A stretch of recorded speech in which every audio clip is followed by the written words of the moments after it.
Hello दोस्तों, welcome to my YouTube channel that is eco shine. अगर आप इस चैनल पर नए हो तो सब्सक्राइब माय चैनल और वो साइड का जो बेल आइकॉन है उसे प्रेस कीजिए।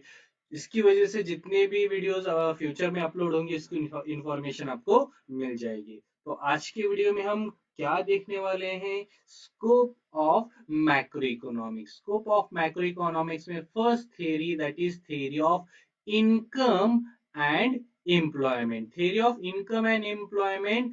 Macroeconomic analysis explain which factor determines the level of national income and employment. तो मैक्रो इकोनॉमिक्स क्या बताता है कि नेशनल इनकम कैसे डिसाइड करते हैं, how the national income is calculated, it is given in the macro economics, and what causes fluctuation in the level of income, output and employment. तो ये सब चीजों में चेंजेस क्यों आएंगे, जैसे कि यहाँ पर रीजंस दिए गए हैं।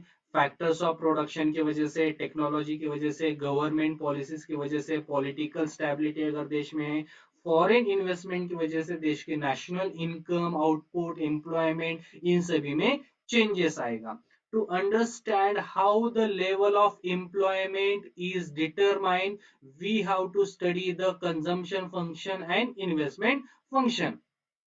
तो सिंपल है, अगर देश में कंजम्पशन बढ़ रहा है तो ऑटोमेटिकली इन्वेस्टमेंट बढ़ेगा, अगर इन्वेस्टमेंट बढ़ रहा है तो ऑटोमेटिकली एम्प्लॉयमेंट भी इंक्रीज होगा। And the theory of business cycle is also a part and parcel of theory of income and employment. तो नेशनल इनकम में क्यों चेंजेस आएंगे? अगर देश में बिजनेस साइकिल प्रॉस्पेरिटी हो तो भी नेशनल इनकम में चेंजेस आएंगे, एम्प्लॉयमेंट में चेंजेस आएंगे। देश में अगर रिसेशन हो तो भी नेशनल इनकम, एम्प्लॉयमेंट में चेंजेस आएंगे।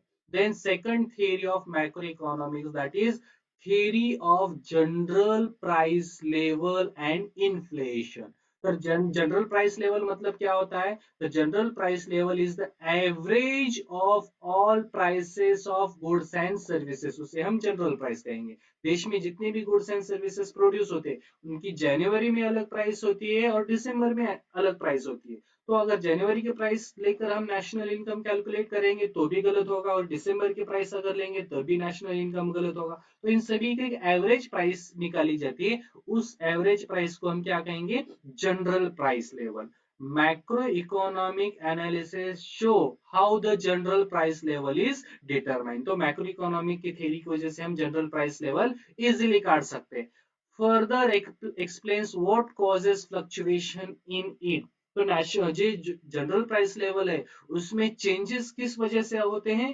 इन्फ्लेशन और डिफ्लेशन की वजह से जनरल प्राइस लेवल में चेंजेस होंगे। ये सभी चीजें किस में दी गई हैं? मैक्रो इकोनॉमिक्स में दी गई हैं।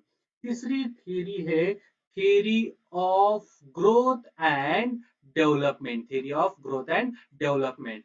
Macroeconomic consist of theory of economic growth and development कहा गया है। मैक्रो इकोनॉमिक्स क्या बताता है? How the economic growth and development can be achieved by any nation.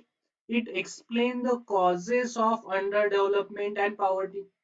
तीन टाइप के देश हैं, अंडर डेवलप, डेवलपिंग और डेवलप नेशन। तीनों देशों में क्या है? पॉवर्टी है, अंडर डेवलपमेंट है। तो इसके कॉजेस क्या है? हर एक देश के जो कॉजेस हैं वो अलग अलग हैं। तो मैक्रो इकोनॉमिक सजेस्ट करता है कि जो देश में पॉवर्टी है वो क्यों है, और वो पॉवर्टी कम करने के लिए हमको क्या क्या करना पड़ेगा। देन नेक्स्ट थ्योरी है macro theory of distribution. As we know that कि पूरे देश की जो पॉपुलेशन है वो चार प्रोफेशन में डिवाइड किए। समवन आर लैंडलॉर्ड, तो उनका रिवॉर्ड है रेंट। समवन आर लेबरर्स, तो उनका रिवॉर्ड है वेजेस। जो कुछ लोग हैं वो मार्केट में कैपिटल सप्लाई करते हैं, उनका रिवॉर्ड है इंटरेस्ट। और लास्ट इंटरप्रेन्योर, जिनका रिवॉर्ड है प्रॉफिट। तो मैक्रो थ्योरी ऑफ डिस्ट्रीब्यूशन ये बताता है कि देश के नेशनल इनकम में रेंट का शेयर कितना है, वेजेस का शेयर कितना है, इंटरेस्ट का शेयर इंडिविजुअली कितना है, प्रॉफिट का शेयर देश के नेशनल इनकम में कितना है। ये इंडिविजुअली बताने का काम macro theory of distribution through किया जाता है। So that is the scope of macro economics. आज के वीडियो में इतना ही। Thank you.